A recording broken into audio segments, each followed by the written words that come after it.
Right, so here's our second week of studying the interesting narrative of the life of Olaudah Equiano, or Gustavus Vasa, the African, written by himself, a title which is itself a challenge to get through. Oh, here, let me get rid of this guy. So this week we are reading 3 chapters out of Volume 2, and we are reading the Eva Beatrice Dykes selections that help provide some historical context for this. So the book first published in 1789. It is a fantastic narrative and high adventure. And so the chapters in Volume 2, I hope, are entertaining you. Given that our approach to religion is as an orientation to the ultimate significance of one's place in the world, right? And I'm borrowing that from Charles Long. You're introduced in this book to the landscape, including the geography and the sociology of the time in which Equiano is making his very personal journey around the world in search of the ultimate significance of his place in that world. So we determine that he is an earnest, especially in these last chapters, he is earnest on this journey. And there might be folks who would want to suggest to him, chill, don't sweat the little stuff about the saving or not being saved.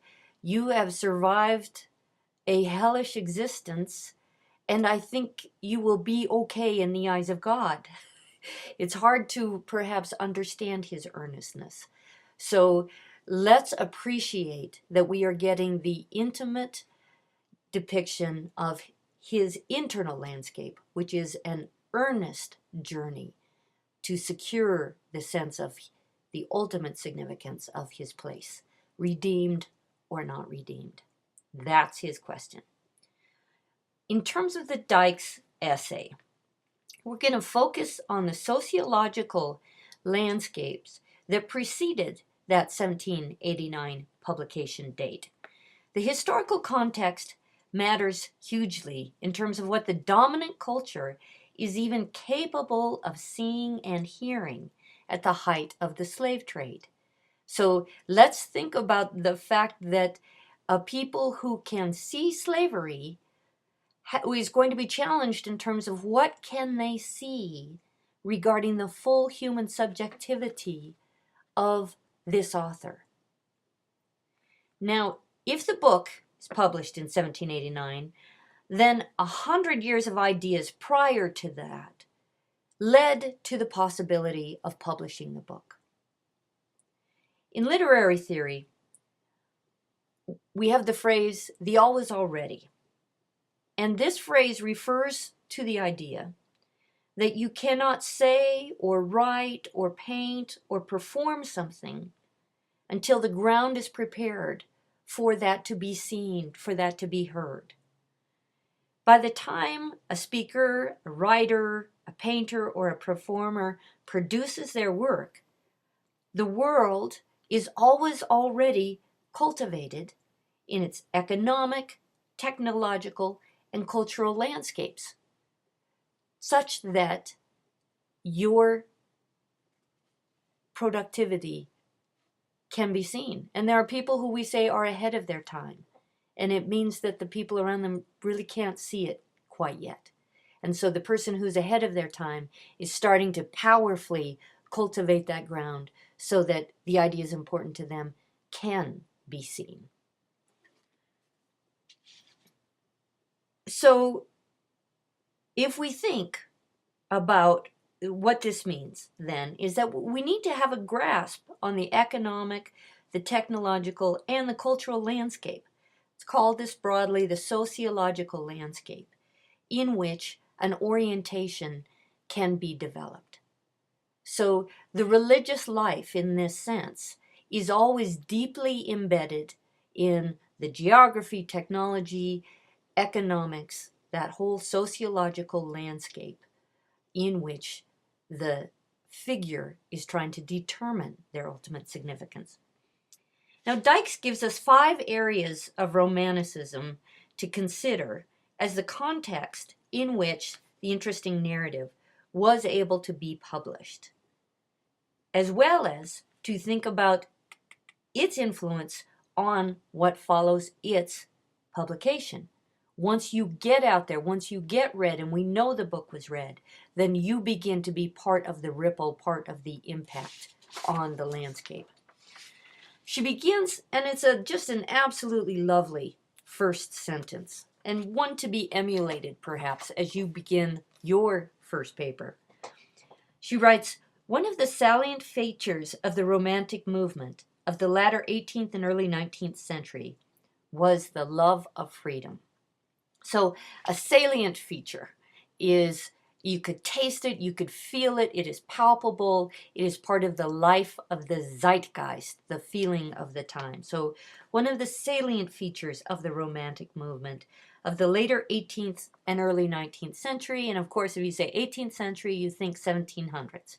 So we're talking 1700s and into the early 1800s as the time of the Romantic movement. And she gives us, then she begins, I want to do one more sentence here.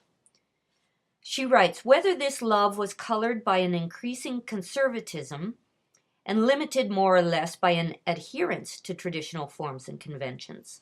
And we can understand that then a conservative embrace of a human's freedom, which requires you to adhere to notions of property and propriety, that there is a freedom to be found within your tradition, or,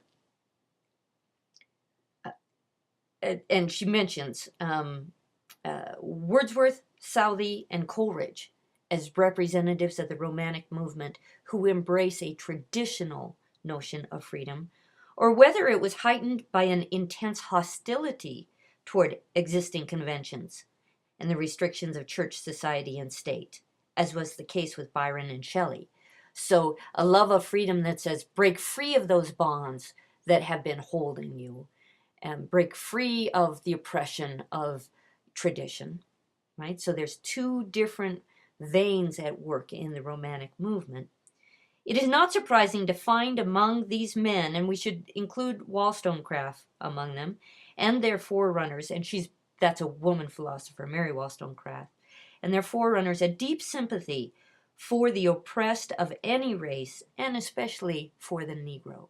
So given that when you say Romantic movement, part of what you are invoking is a love of freedom, then that means the condition and state of the Negro is going to have received sympathy.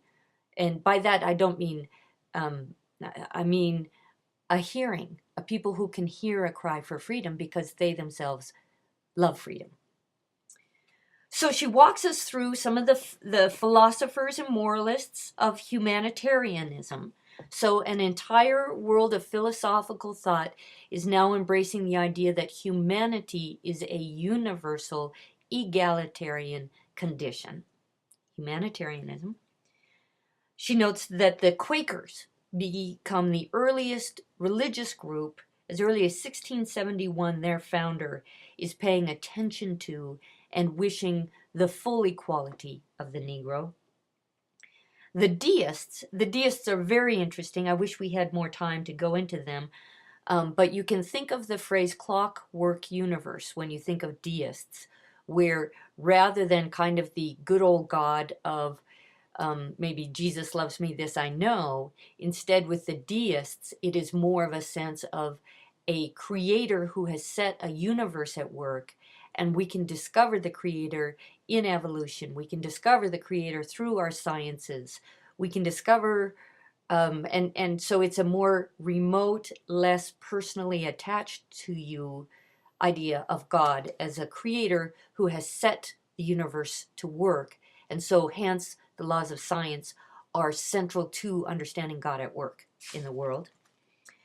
That the Church of Methodism, particularly John Wesley, takes an interest in emancipation, and that Wesley himself begins even more actively pursuing an abolition of slavery agenda after, and that he was influenced by. So John Wesley and the Methodists are influenced by this book. And you might think particularly about Equiano's struggle to determine whether or not he has received grace as a particularly Methodist kind of question. And that the final influence in the Romantic movement is the idea of the noble savage. And that first it was easy to do this with Native Americans and maybe Pacific Islanders, but that ultimately the full humanity, pride, and dignity of the Negro is also seen in this romantic light as the noble savage who should therefore be brought perhaps to education, brought perhaps to Christianity, but their full nobility should be recognized and celebrated. So that's some of that historical context. I hope you enjoyed. Eva Beatrice Dykes, and thanks for listening.